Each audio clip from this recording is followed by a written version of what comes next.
Welcome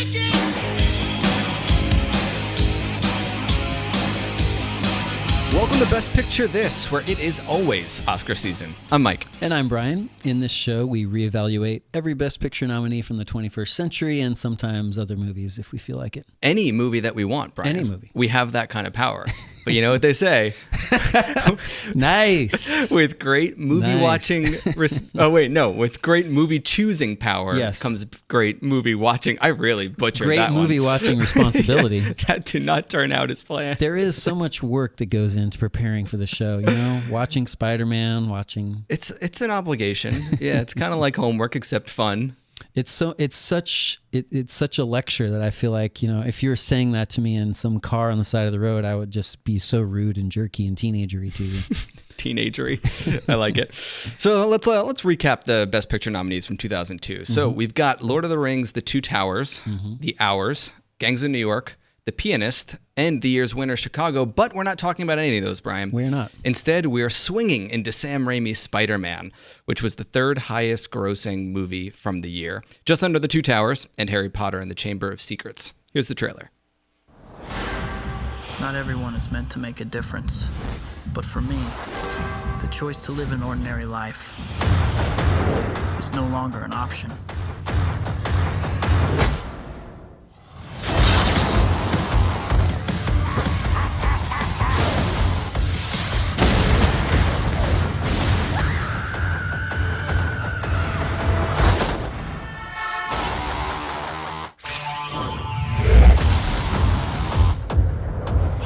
My life twice, and I've never even seen his face.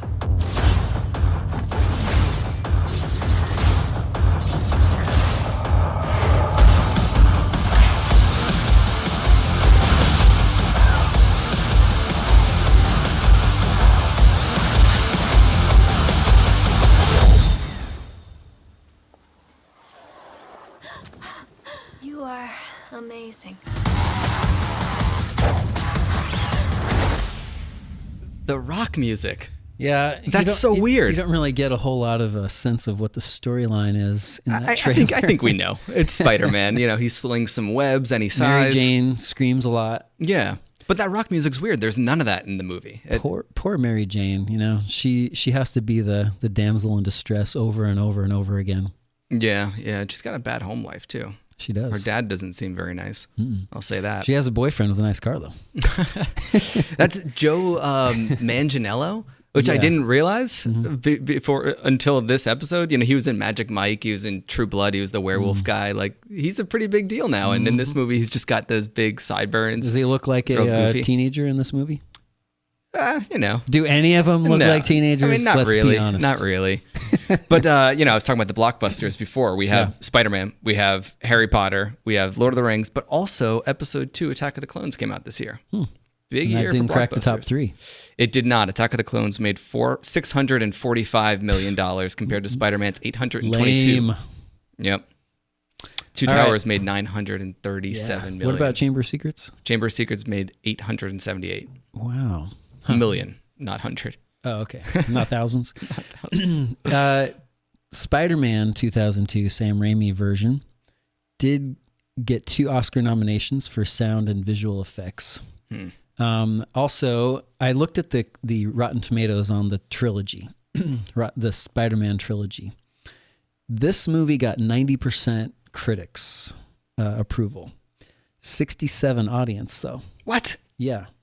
I thought that was interesting because usually you don't see a lot of that, you know, that span. Well, you do see it sometimes, but this one you'd think it would be the opposite, right? Usually a superhero movie like this, you would think audience loves it because they're seeing Spider-Man.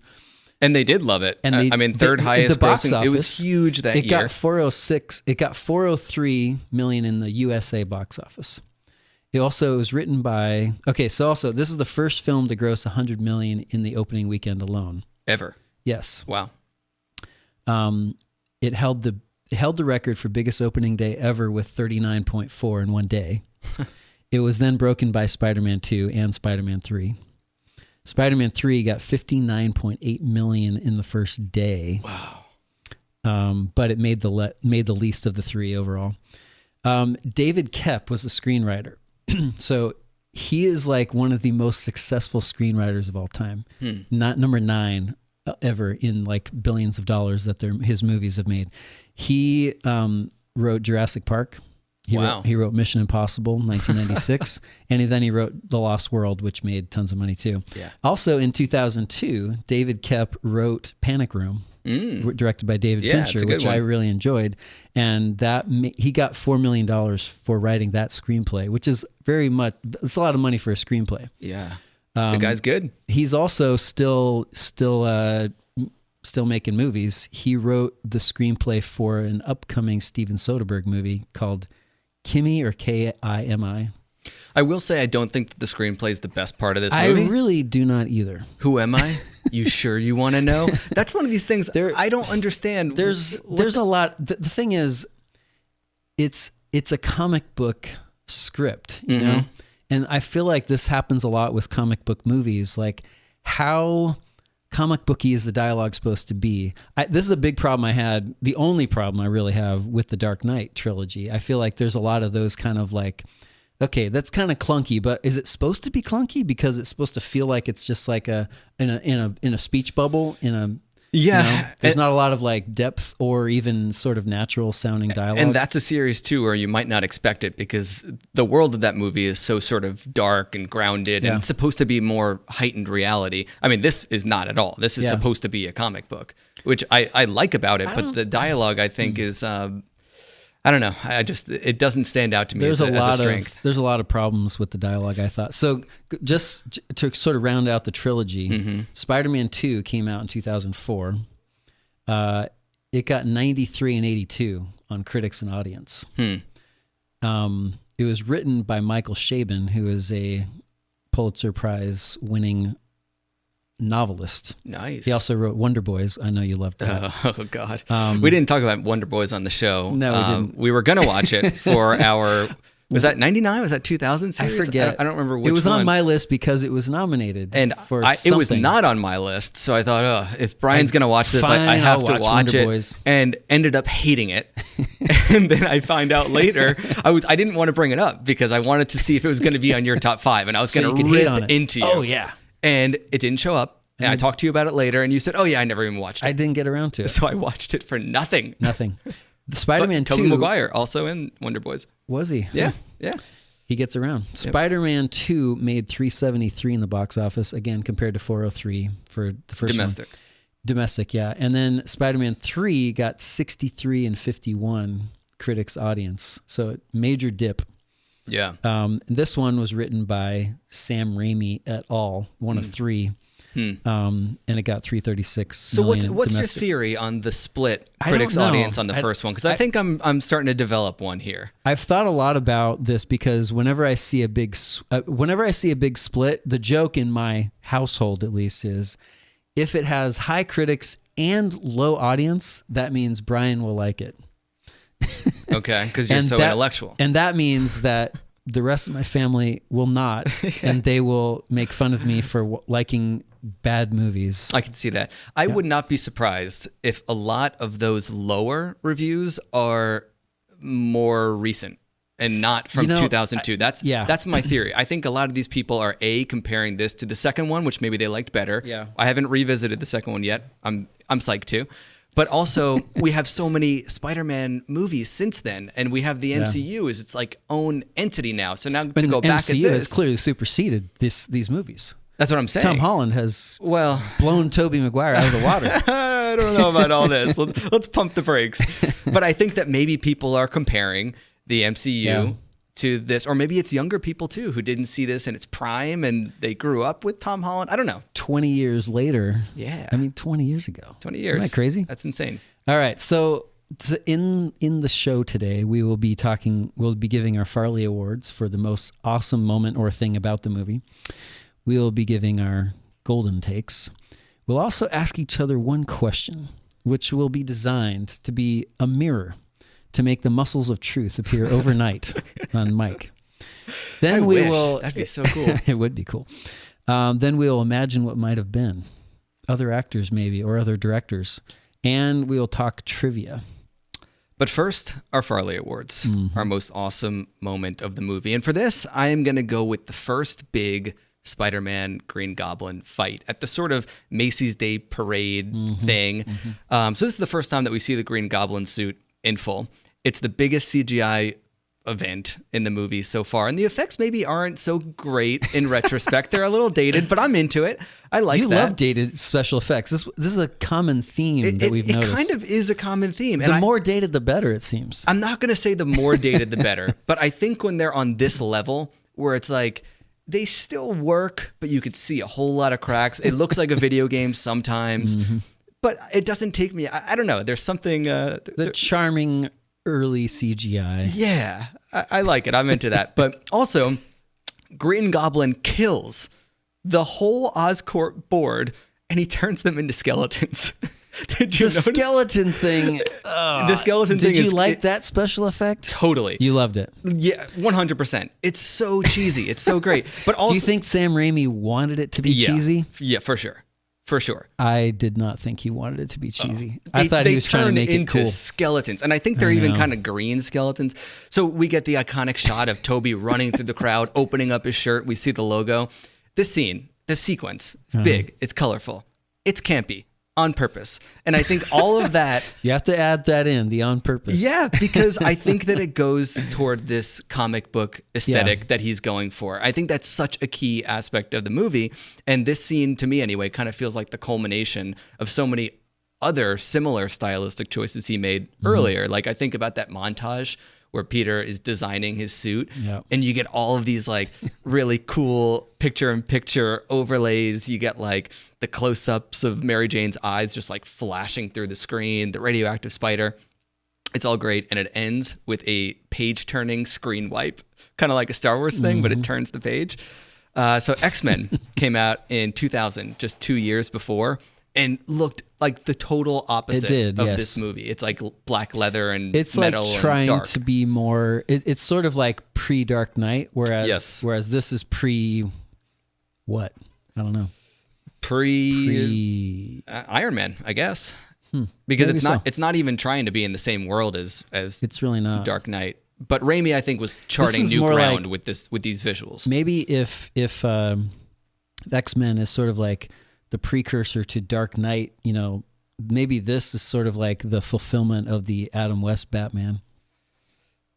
I mean, I think maybe I'd go. Dang, I should have saved that for a golden take. I'd go more with the Christopher Reeve Superman than the Adam West Batman. It's been a really long time since I saw Christopher Reeve. It's got that same kind of cheesy, but see, I never thought that when I was a kid growing up. I thought that Superman was like spot on serious. There's no J.K. Simmons over the topness. Oh, he's so of good. Superman. Yeah, but he's probably my favorite thing. One of my favorite things in the whole movie is J.K. Simmons. He's fantastic. At first, I was kind of like, okay, tone it down a little bit. But as it keeps going, tone it up, and it keeps getting bigger and bigger, I was like, you know what? And he's making his money on this movie. I think that you're totally right, and I think that Sam Raimi's style allows for performances like that, where he could just chew up the scenery and just have fun with it. In an earlier iteration, that was supposed to be Stan Lee.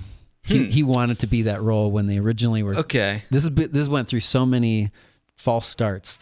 Trying to make this a Spider-Man movie.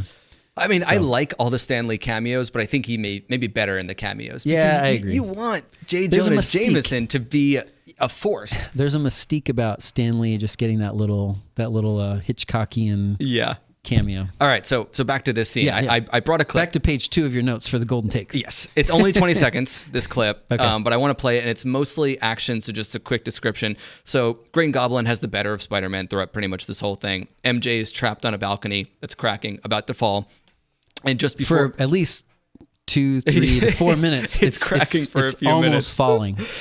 So just before Goblin is able to shoot this down, Spider-Man punches through the bottom of his glider and pulls out the wires. Mm-hmm. Hold on! Watch out!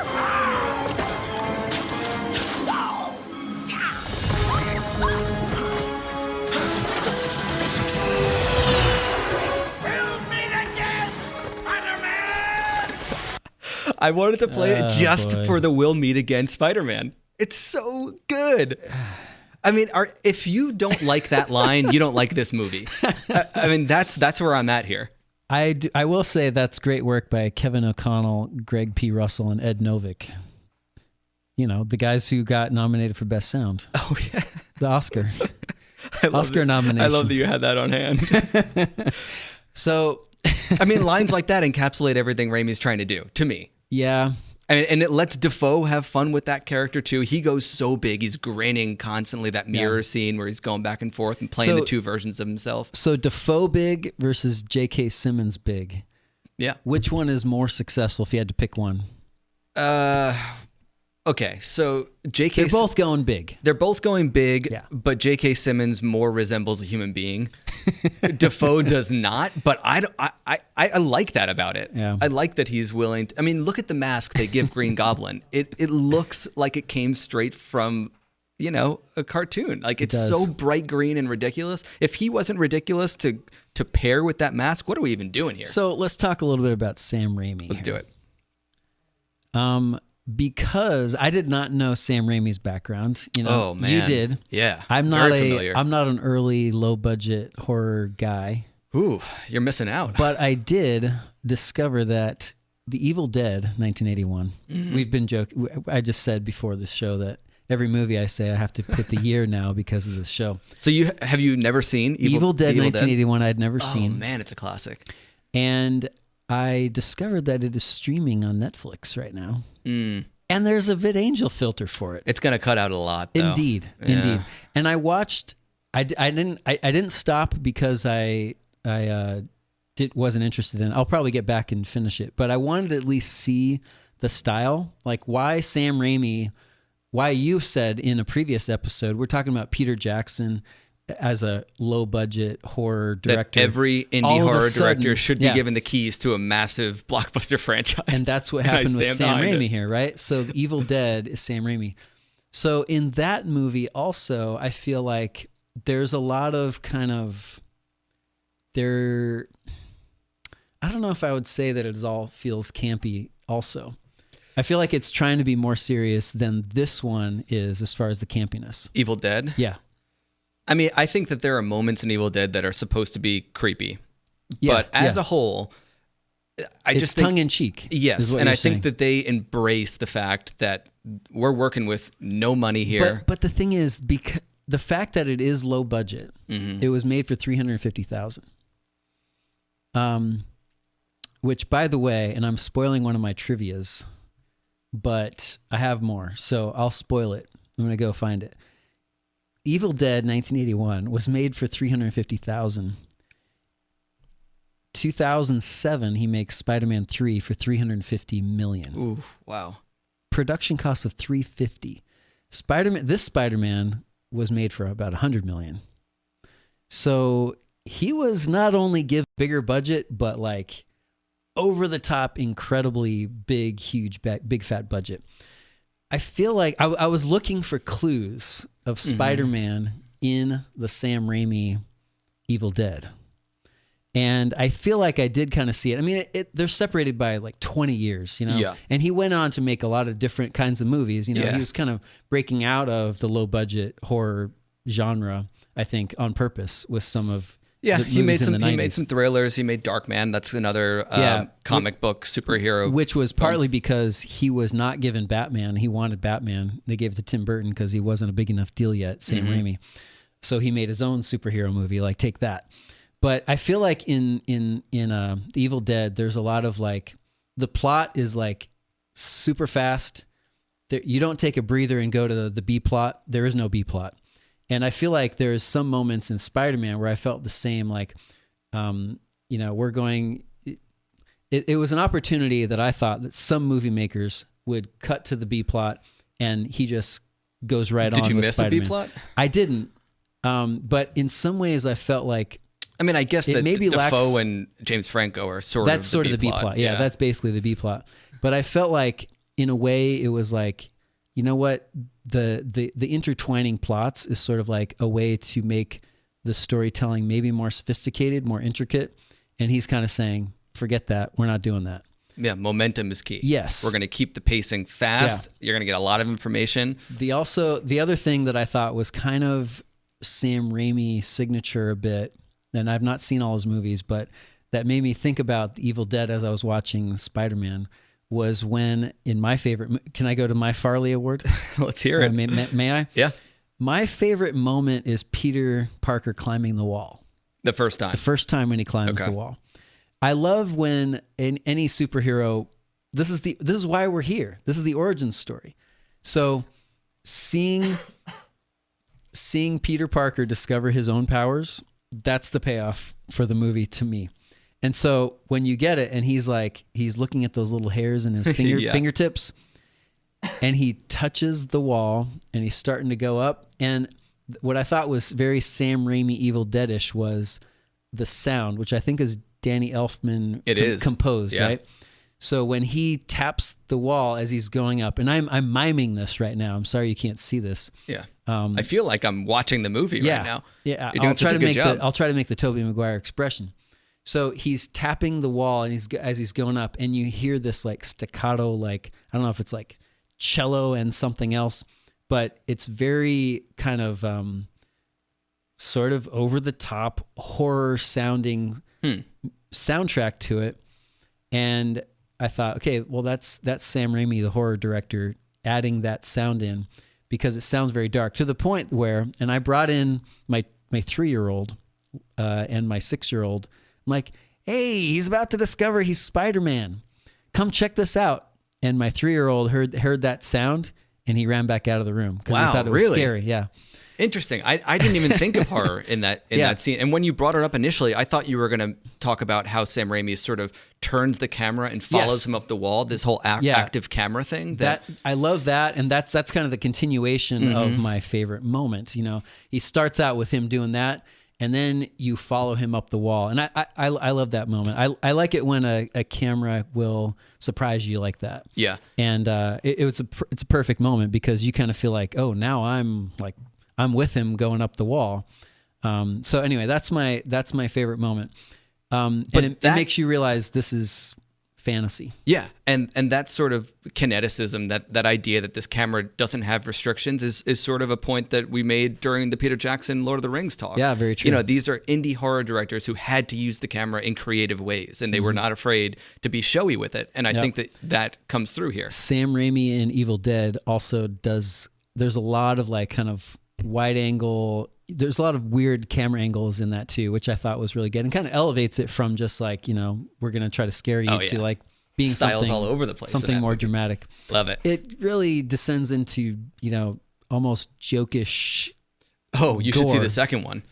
I mean, Evil Dead 2. Yeah, it gets funnier, right? The series gets funnier. Is there only 2 or there's 3, right? Army of Darkness is the third one, but the second one is kind of a sequel, kind of a remake of the first one and to the first one, except it's like almost a Looney Tunes horror. I'm telling you, if you have, just check it out because it's so crazy that you deserve that, Brian. I do. Oh, thank you so much.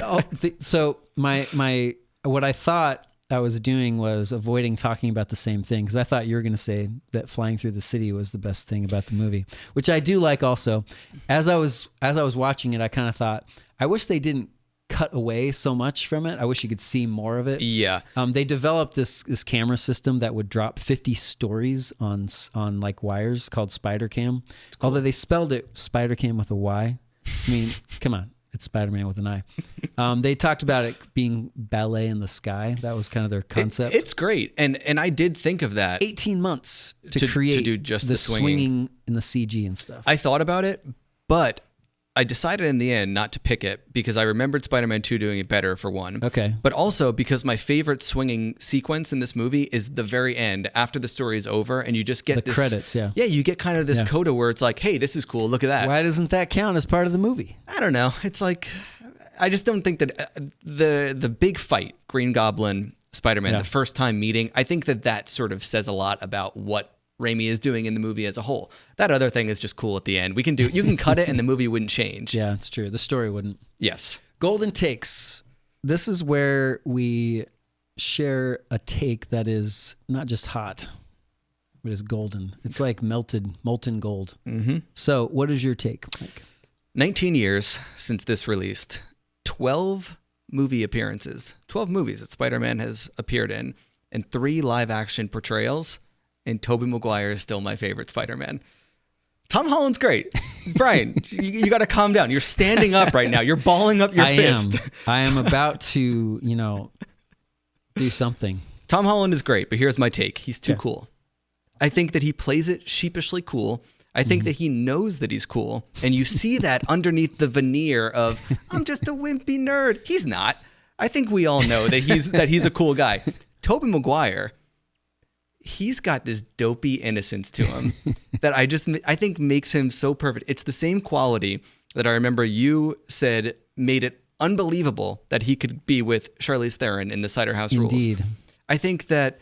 Do you think it's believable that Kirsten Dunst because he's Spider-Man. With him? And she knows throughout, and it's even if it's subconscious, she knows that he's Spider-Man on some level. Maybe Charlize Theron should have fallen in love with Tobey after he became a real fake doctor. Instead of before. A little crossover movie, get Mary Jane into Cider House Rules. Maybe. I mean, I don't know. Like, that's not a crazy idea. MCU does a lot of crossovers. They should do one with Cider House Rules. Good night, you Princes of Maine. I think that Lasse Hallström should direct the next MCU trilogy. Wow. I like it. I like that a lot. But I don't know. I just think there's something about Tobey's innocence. That gives him a quality that just makes him... I don't want to say that Tom Holland's performance is pretentious at all. It's not. I just think that Tobey's is less self-aware or self-conscious. I agree that there are certain scenes in this movie where Tobey Maguire seems like the perfect Peter Parker. Mm-hmm. And when you're Spider-Man, I mean, they're all the same because they're wearing masks and you can't even see their face anyway. So I think basically, actually, I have not seen the Andrew Garfield. I'm only talking about Tobey Maguire and Tom Holland. But I think that, I don't know. I guess I'm just not a really big Tobey Maguire fan in pretty much anything that I've seen him in. I think that those moments where the dopey innocence is good. And I think that he was great in the hospital scene where his aunt is like peeking and he's like pretending like he's telling Mary Jane what Spider-Man said to her. I thought that was good. It felt like genuinely that he's sort of ad-libbing, this sort of a love note to her. Yeah. I thought that was good. But I just don't... This is going to be mean. I'm being mean right now. Okay. I don't like being mean, but I just don't think he's really that good of an actor. Like, when he is crying over his uncle, we're getting this... You don't think he was sad? We're getting the close-up of him, and I just don't think that crying seemed extremely forced. Here's the question. Unbelievable. Do you feel that way only because it's become a meme in the past 19 years? No. Because you see it constantly. I mean, that's the first thing Tobey I crying? thought. Oh, yeah. I don't think I've even seen the meme. Maybe I'm just kidding? not plugged into social media. Yeah, it comes up all the time. Whenever anybody wants to be very snarky online, which is 99.9% of the time. They use Tobey Maguire. Yeah, that pops up. So I brought another clip. Another very short one. They should. And this is just 20 seconds of Peter Parker trying to figure out how to shoot his web. Okay. Go web! Fly! Up, up, and away, web! Shazam! Go! Go! Go, web, go!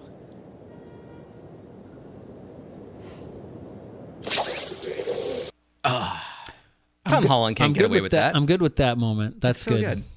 I do like that moment. His corniness gels with Raimi's campiness and makes the perfect comic book cocktail. So is this the best comic book movie ever made? No. But it's a good one. It's a good one. Is it the best campy comic book movie ever made? Is it the movie that feels most like a comic book? Is it better than The Dark Knight, Mike? No, it's not better than The Dark Knight. It's a close second. I'm not going to say that either. But is it the one that feels most like a comic book? I got to rewatch Spider-Man 2. I almost trapped you into saying that this was better than The Dark Knight, didn't I? No, you didn't. I almost did. Your golden take. This movie cannot decide whether it's for kids or for adults. And as a result, to me personally, I'm not making any claim to say this is objectively an evaluation of the movie. But because of that, I think it doesn't really work that well for either kids or adults. for me. I wish I had a picture of the face that Mike is making to me right now. He is in disbelief. I am in disbelief. I think. All right, so we're going to start with the British Board of Film Classification. Oh, God. The BBFC. Okay. It was given, the distributor wanted it to be PG. Okay. But the BBFC said it couldn't be. That it was the most violent movie they had seen that was aimed at younger viewers. So I don't think this is over the top violent by any means. But the fact that they were saying that they originally wanted a PG rating says we're going for pretty young. And yet, to do that, they also toned down the Green Goblin. They're originally, apparently there's YouTube videos of what it was supposed to be like. It was supposed to be a lot scarier. And they made it more cartoonish, which, again, they achieved in making it feel more cartoonish to try to make it for kids. But so you mean his look? His look was supposed to, they toned it down so that it would be more kid-friendly. Huh, all right. But it's not really kid-friendly. Like, young kids are going to be too scared by that. They did push some of the fighting and some of the scariness a little too far for little kids. So is it for teenagers? I mean, that's how Spider-Man originally was. Like, I was reading, there's a long Wikipedia article, as you could imagine, about Spider-Man. And I read through a good bit of it. And in the 1960s, when Spider-Man first appeared, it was a groundbreaking series because he was a teenager.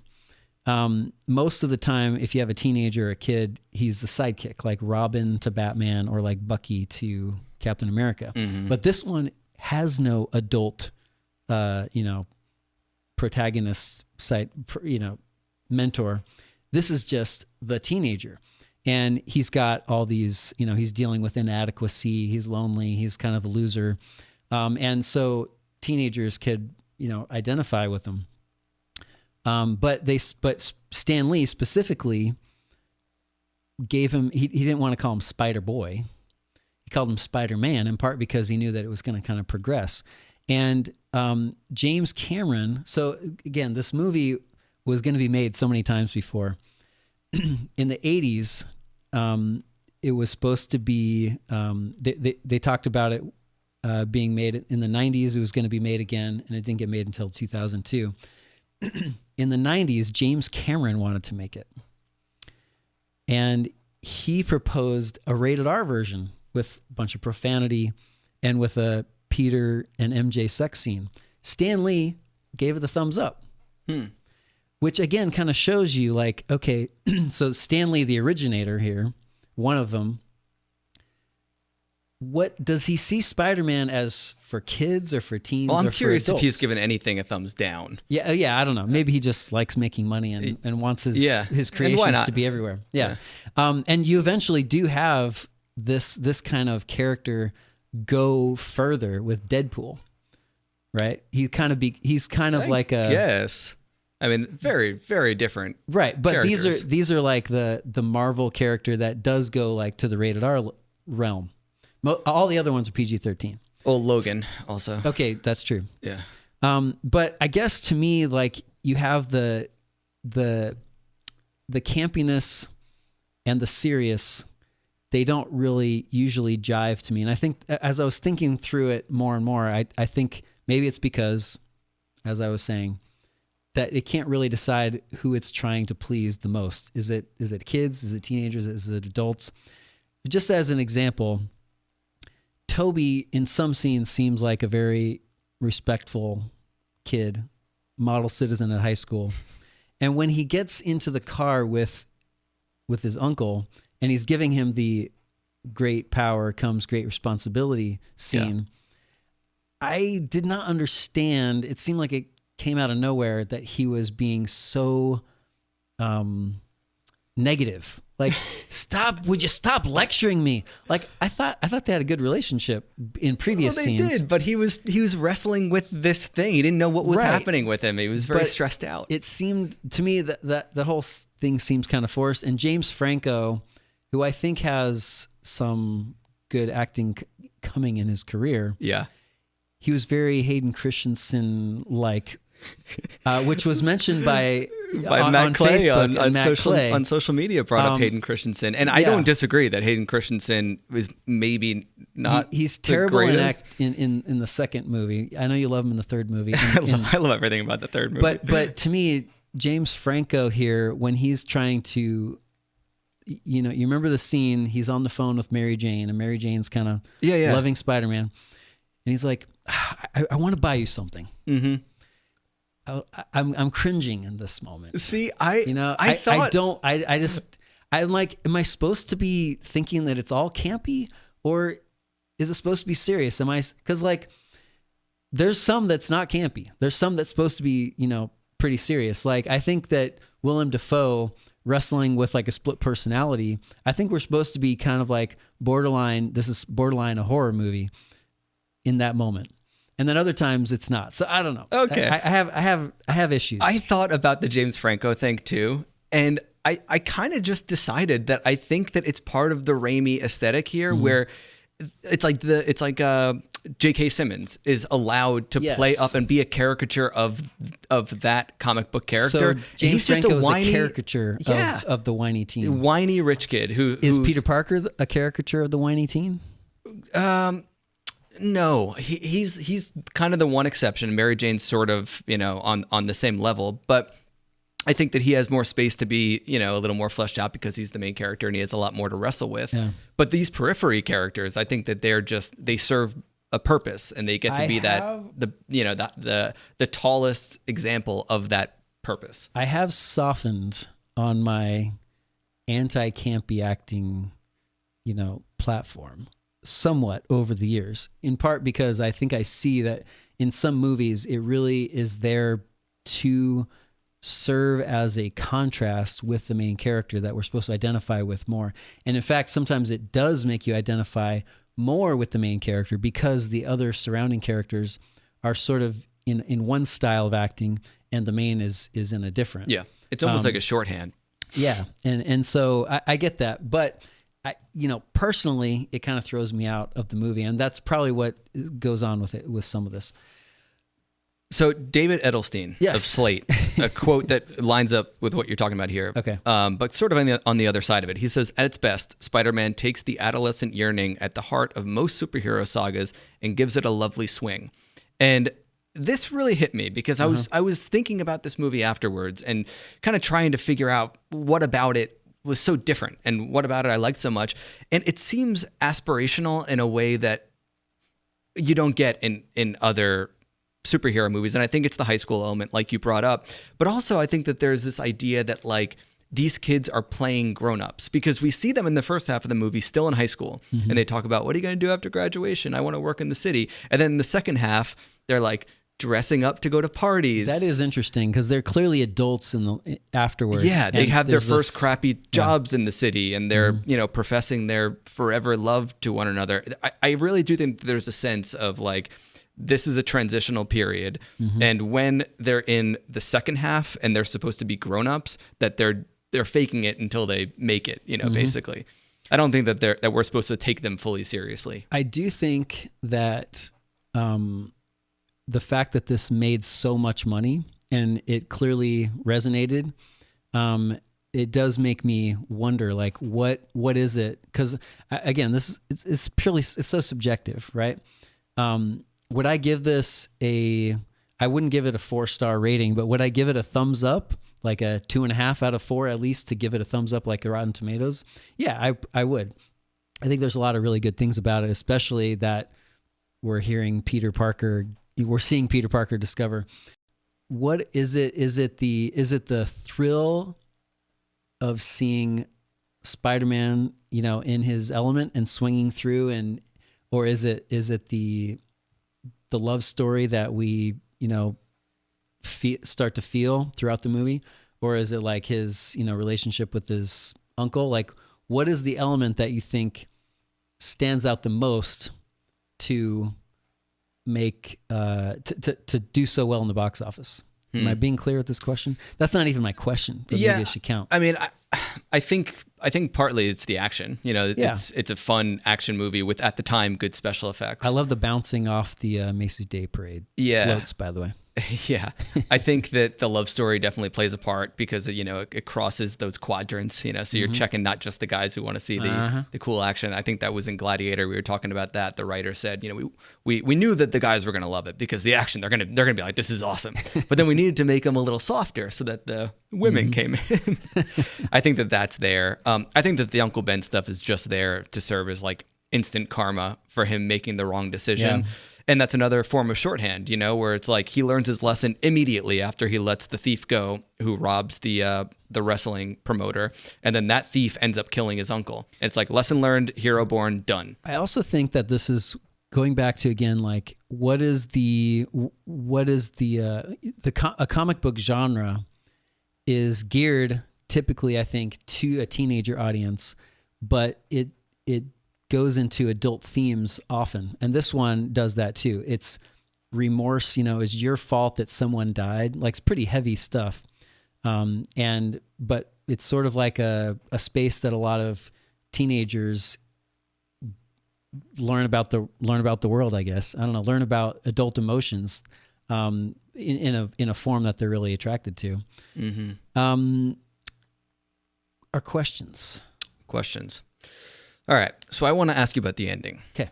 So that's what my question's about. Oh, this will work out perfectly. Actually, it's not about the Green Goblin though. So it's everything. Green Goblin kidnaps Mary Jane. Yep. Takes her to the top of the bridge, holds her on one side, holds a trolley car full of kids on the other, just like the Dark Knight. Drops them both. And makes Spider-Man choose. It's the classic ethical dilemma, right? Mm-hmm. So Sarah Michelle Fetters from MovieFreak.com says, Raimi slowly builds Spider-Man to a fireball of a climax, the type of moment old B-movie serials used to deliver in spades. So my question is, did you have a similar fiery experience as Sarah Michelle Fetters? Did it give you what you were looking for at the end? Did it feel like a satisfying end to this story? I felt like... I was not really into the Green Goblin as a villain. I'm very hard to please when it comes to villains, super villains. I guess I compare everything to the perfect supervillain, who is Darth Vader. And no one can ever beat Darth Vader. But Hayden Christensen. There you go. Luke, I guess, could beat Darth Vader, the Emperor. So I guess to me, it felt kind of getting repetitive. Like Mary Jane had been rescued already and now she has to be rescued again. So I didn't feel like the action side of it was as grand of a payoff as I would love. What about you? Did you feel like that was like nailed it, or I love something short? Like 90% of this movie, but I think the ending's kind of bad. So because with the Green Goblin, I think that whole setup is bad, because why is the Goblin doing this?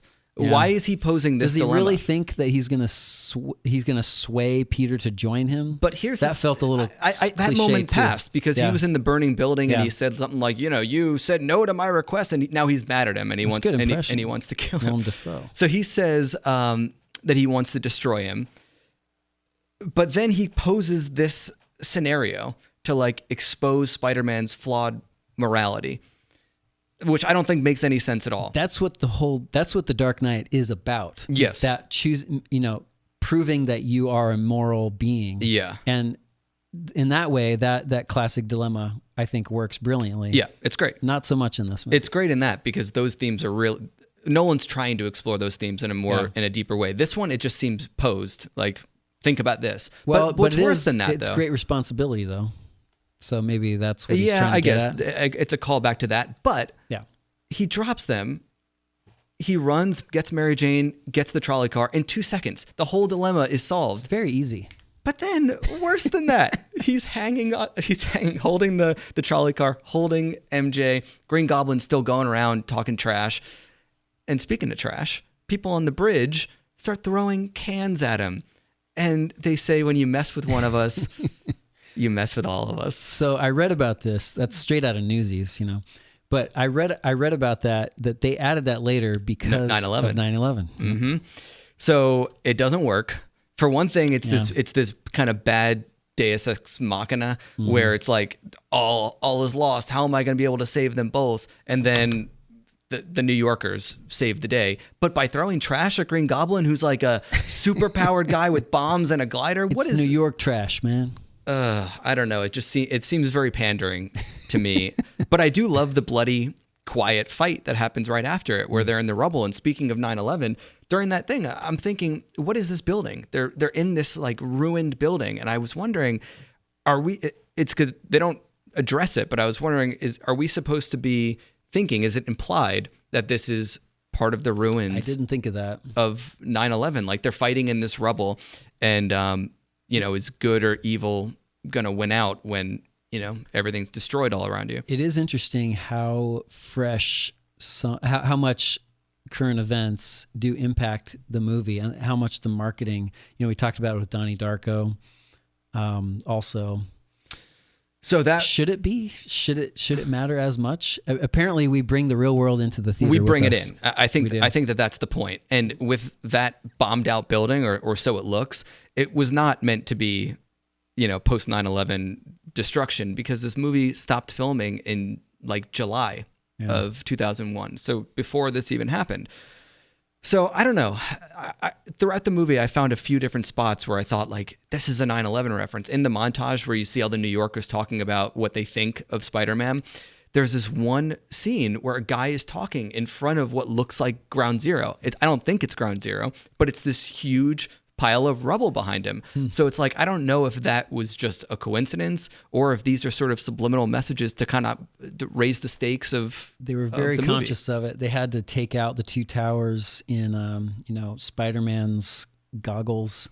Took it out in the goggles. They had a teaser that they made where these bank robbers go escape from the bank with all their cash in a helicopter, and basically Spider-Man gets the helicopter stuck in a web between the two towers. That teaser was running in movie theaters, and they pulled it out and then CGI'd all the reflections of the Twin Towers out of his goggles. So Very it was expensive. a conscious choice to take that stuff out. Yep. But then I see these things included, and I can't help but think that it's on everybody's minds, and I'm sure that Sam Raimi was no different. Mm-hmm. My question to you: should Spider-Man have said yes to Mary Jane at the end? Was that really the right decision to say, no, I don't want to, This is another issue, I think, that I have with the ending and the writing. I think the ending I like the quietness of the bombed out, bloody fight where his mask is all ripped up. But the bridge thing doesn't work, and I don't think that this works either. I think the ending works as far as like it's I think that Kirsten Dunst falling in love slowly with Spider-Man and then with Peter Parker, I think that actually works pretty well. I think you kind of believe it that she is in love with him. Yeah. But I kind of thought that the fact that he would say no at that point, it was just kind of to make it feel more like an adult movie.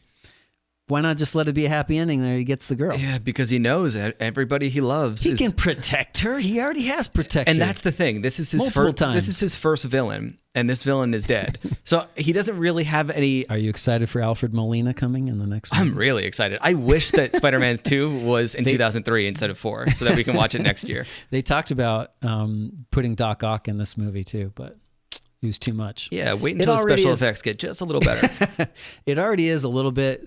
Blake Snyder, the screenwriting guru, he talks about a problem with a lot of movies where they have what he calls double mumbo jumbo. And it's like, you got one guy who gets bitten by a radioactive spider. Okay, we can believe that. But do we believe it that the green gas comes up and turns a guy into a split personality, another superhero, two in the same movie? Sometimes that was kind of like a little too much for me as well. All right. What might have been. What might have been. This is where I will tell you 7 facts of somebody else that might have been in certain roles. And you can tell me by, the loudness of your applause or something else you would like, all right, whether this is a good thing or not. Let's run through them. 1985 version of Spider-Man was not created, but Tom Cruise was going to be Peter Parker. Yeah, he could have done it. Totally.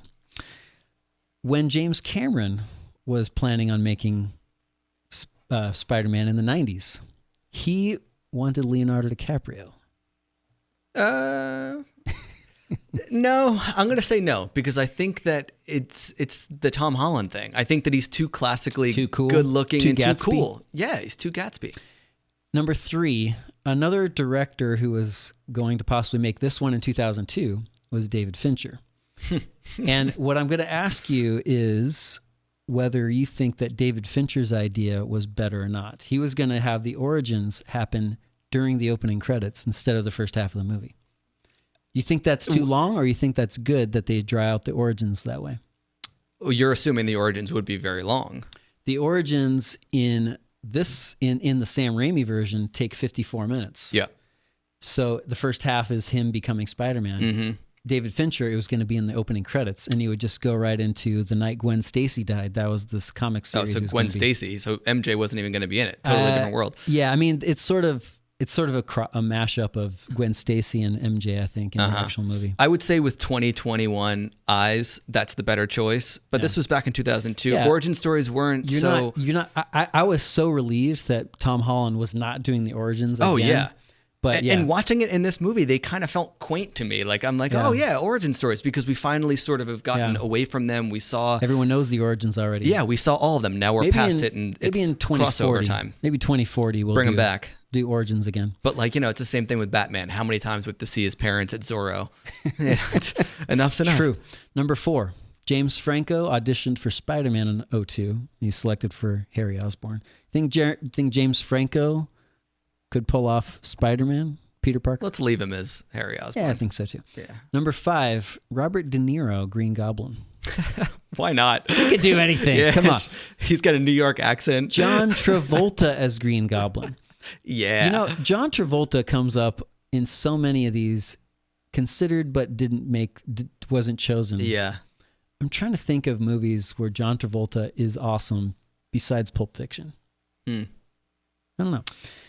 Number 7, Kate Hudson as Mary Jane. Yeah. I mean, after Almost Famous, give her anything. Kate Hudson could be anything. Yeah. All right. Also, just as a side note, Sam Raimi liked Tobey Maguire because he liked him in Cider House Rules, because that role is kind of similar. And Kirsten Dunst, once she saw that Tobey Maguire was cast, she was more interested in it because she thought it would have more of an independent feel. All right, trivia. 6 bits of trivia that you can tell your wife in case she doesn't listen to this episode. And she won't. At 22 minutes in the movie, the scene in which Peter Parker catches Mary Jane's lunch tray, there was no CGI. So they had a sticky substance, and it took 156 takes. Wow. At one point, I would say, I mean, after 120, aren't you like, we got CGI. Yeah, I'm swinging through the city. You can't catch an apple on a tray? Everywhere. We got CGI, and we got to do this one for real. 156. Number 2. That's cool. One of the reasons Sam Raimi was a choice for this is because he was a big comic book guy. He has 25,000 comic books. Whoa. After The Evil Dead, I mean, you can afford. So. Number 3, Green Goblin's costume had 580 pieces, and it took Willem Dafoe only a half an hour to put it on. I was like, that's got to be like 10 hours to put that thing on. Yeah, the 580 Hobbits pieces. were in the chair a lot longer than that, right? Those feet. Okay, number 4, Bonesaw. Oh, Macho Man. This is Macho Man Randy Savage. But did you know that early in his career, Randy Savage's name was the Spider? Oh, really? I did not know that. That's pretty cool. Side note, do you think that this line, I was watching this with my teenage sons, this part, he goes, oh, did your husband give you that? It doesn't age well. A little homophobic for 2021. Yeah. Also with that wrestling scene, we were talking about Evil Dead. If you are an Evil Dead fan, you already know this, but Bruce Campbell plays the guy who creates the name Spider-Man. Huh. Tobey Maguire says, my name's the Human Spider, and Bruce Campbell, who's a terrible name. Ash, and makes fun of him and says it's Spider-Man. I did not know that. Oh, sure. I'm new to the Evil Dead universe, apparently. You got to learn. So Peter Parker's torso, he had to have a body double for the weakling because he was really the ripped guy. Yeah. So I was gonna double check this. Didn't we have a trivia about Training Day where Tobey Maguire was going to be Ethan Hawke's character? I think so. Yep. And he had been working out and spending time with LAPD. Mm-hmm. So did he bulk up for Spider-Man or did he bulk up for Training Day? He probably you can't do both. Maybe started for Training Day and then he really kicked it into high gear. Interesting. The last one was my budget trivia on Evil Dead getting 350,000. You mentioned before, I'll throw in real quickly. You mentioned that Danny Elfman does the score. He also did the score for Tim Burton's Batman in '89. Like this guy did these two sort of legendary superhero scores. We need to do a Danny Elfman episode. All right, so keep it or kick it. Is this a candidate, a serious candidate for 2002's top 5? I am not against it. You're not against it? I'm keeping my mind open. It's in the list. We have only watched the Two Towers so far, so I haven't watched any others. There are 2 from this year that I've never seen of the nominees, Chicago and The Hours, and we've got a pretty long list of other ones. But I'm gonna keep this on my short list for consideration. List. For me, it's not on the list, but I have watched a handful of other 2002s that I'm pretty sure are strong candidates. So it's not necessarily a knock, but this is not my favorite of the Spider-Man movies. I'll keep an open mind for the 2002. All right. Well, or the Spider-Man 2 version. I'll let you have it this time, bro. I'm not going to argue with you. So thanks for listening. You can find us at bestpicturethis.com or on Facebook and Twitter at bestpicturethis.